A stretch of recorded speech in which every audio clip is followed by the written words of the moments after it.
नमस्कार सामान्य साथियों, मैं रमेश चंद्र पांडे आज अपने YouTube के चेंज आवर चैनल जो कि विकास के प्रति जवाबदेही से जुड़े सवालों पर बेबाकी से अपनी राय व्यक्त करने के लिए बनाया गया है के माध्यम से उत्तराखंड के जनपद हरिद्वार में जमीन घोटाले में डीएम समेत पूर्व नगर आयुक्त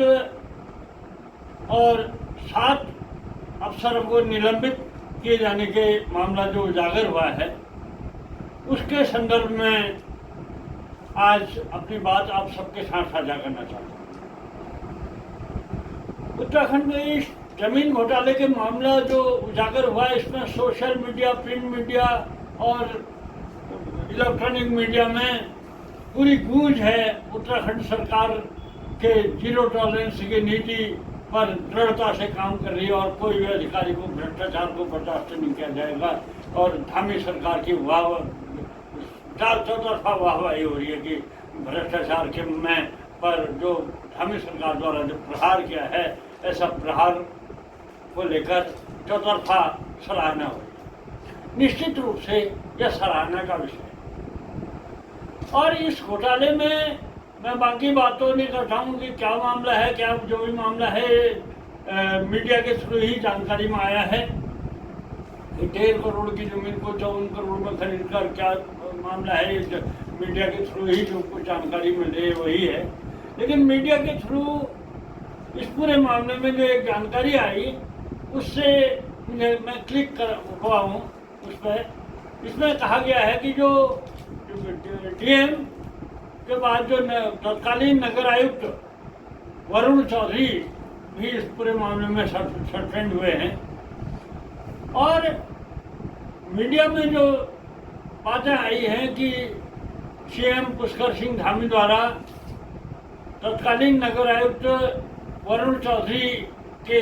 नगर निगम के कार्यकाल के सभी कार्यों की जांच पड़ताल करने के लिए विशेष ऑडिट कराने के निर्देश दिए। इस पर मैं अपनी बात कहना चाहूँगा। उत्तराखंड राज्य गठन के बाद से अब तक इस राज्य में जितने भी स्पेशल ऑडिट रिपोर्ट हुई हैं उस पर क्या एक्शन हुआ, ये सवाल पूरा प्रमुखता से मैं उठाना चाहता हूँ क्योंकि ये जमीन घोटाले के मामले में जो वास्तव में एक IAS समेत PCS और 7 अधिकारी जो इसमें सस्पेंड हुए हैं निश्चित रूप से एक भ्रष्टाचार पर प्रहार है धामी सरकार। लेकिन सबसे बड़ी बात, और अगर हम ये बात कहें कि सरकार के जीरो टॉलरेंस के दांव पर सवाल उठाए हैं तो उसमें मैं जो इस बात को तभी मानूंगा कि सरकार जीरो टॉलरेंस के दांव पर खड़ी है, उतर रही है और दृढ़ता से काम कर रही है। इस बात को विश्वास तभी करूंगा जब इस राज्य में जितने भी करोड़ों के घोटाले हुए हैं, इस राज्य का सबसे चर्चित 600 करोड़ का चावल घोटाला है, उसमें एसआईटी ने भी 600 करोड़ का घोटाला निकाला। RTI के जरिए मैंने एसआईटी की रिपोर्ट मांगी थी। पूरी डीएम के उधम सिंह नगर ने शासन को ये एसआईटी की रिपोर्ट भेजी थी, ये मैं आपके साथ साझा करना चाहता हूँ। ये 27 सितंबर 2017 को ये एसआईटी की रिपोर्ट डीएम द्वारा शासन को भेजी गई थी और इसमें 600 करोड़ का चावल घोटाला उजागर हुआ था। इसमें अब ये 600 करोड़ के चावल घोटे की एसआईटी की जांच आती है। इसमें पूरा विस्तृत जांच रिपोर्ट है और इसमें साफ तौर पर ये कहा गया था कि जो केंद्र की तरफ से जो धान खरीद के मामले में जो सब्सिडी मिलती है उसको बिचौलिए की संख्या नकार के वो मामला ये पूरा एसआईटी की रिपोर्ट में उजागर हुआ है। यह एसआईटी की रिपोर्ट ने हमने फाइनल रिपोर्ट और एसआईटी ने ये कहा कि ये 600 करोड़ से भी अधिक घोटाला हो सकता है, लेकिन इसकी बारीक जांच करने के लिए किसी विशेष ऑडिट इसको विशेष ऑडिट कराया जाए या किसी स्वतंत्र एजेंसी से इसका ऑडिट कराया जाए, ये उन्होंने अपनी रिकमेंडेशन दी थी। ये इसमें कहा गया था, संकलित तथ्यों एवं साक्ष्यों के आधार पर किसी प्रकार की दंडात्मक कार्यवाही से पूर्व संपूर्ण प्रकरण की जांच किसी विशेष आयोग या आर्थिक अपराध अनुसंधान शाखा या संस्था से कराया जाना उचित होगा। यह SIT की रिपोर्ट ने लास्ट में अपनी रिकमेंडेशन कंक्लूजन ये लिया था। अब बात यह है, अब इस रिकमेंडेशन के आधार पर उत्तराखंड में इसका स्पेशल ऑडिट करवाया गया। स्पेशल ऑडिट की जो हमने कंप्लाइंस मांगी कि क्या हुआ इस स्पेशल ऑडिट रिपोर्ट में और क्या इसका कंप्लाइंस हुई है, मुझे RTI के जरिए पूरा इसका स्पेशल ऑडिट रिपोर्ट मिली। 2015-16 और 16-17 का मामला था, ये उधम सिंह नगर में जो चावल घोटाला हुआ था। तो इसके जो SIT की ने जब 600 करोड़ का घोटाला निकाला और उसके बाद जो इसका स्पेशल ऑडिट कराया गया, स्पेशल ऑडिट में भी इसकी पूरी ये जो 600 करोड़ के घोटाले की पुष्टि हुई। पूरी इसके कंप्लाइंस को लेकर जब हमने पूछा कि इसकी ऑडिट रिपोर्ट की कंप्लाइंस में आज तक क्या हुआ, तो इस पर आज तक ये 600 करोड़ की स्पेशल ऑडिट रिपोर्ट फाइलों में धूल फांकती है। और इसी प्रकार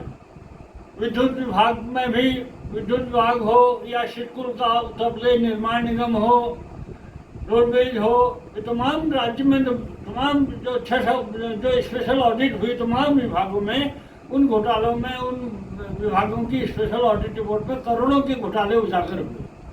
लेकिन एक्शन के नाम पर आज तक किसी में कोई भी कुछ भी नहीं हुआ।